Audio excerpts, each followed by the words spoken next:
За өнөөдрийн хичээлийн сэдэв бол хүүхдүүдэд мэдлэг, хүндлэг, талархах сэдвтэй хичээл орох нэ хүүхдүүдэд. Монгол ёс хүмүүжил бол маш чухал хичээл байдаг.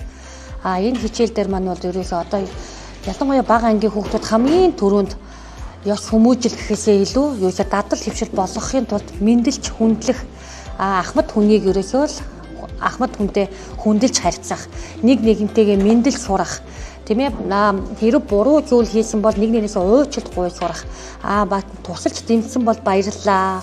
Талархах сэтгэлээ илэрхийлж сурах тийм маш том чадрыг бол бидэд бол өгж байна. Хүүхдийн хүмүүжил бол гэр бүлийн хүмүүжил.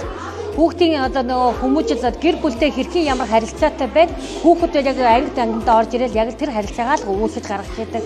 Тийм болохоор эцэг эхчүүдийн ерөөсөө л өөрөө гэр бүлтэй байгаа хамгийн их цагаа бол бага ангийн хүүхдүүд бол гэр бүлтэй байж яадаг. Хүүхдүүд бол нэг сошиал орчин гар утсаар бол маш их ингээд мэдээллийг авч ийн.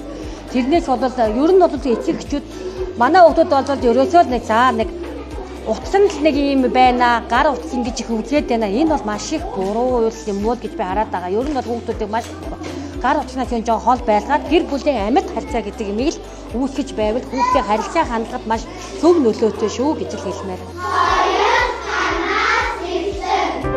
Соёл танаас эхлэн.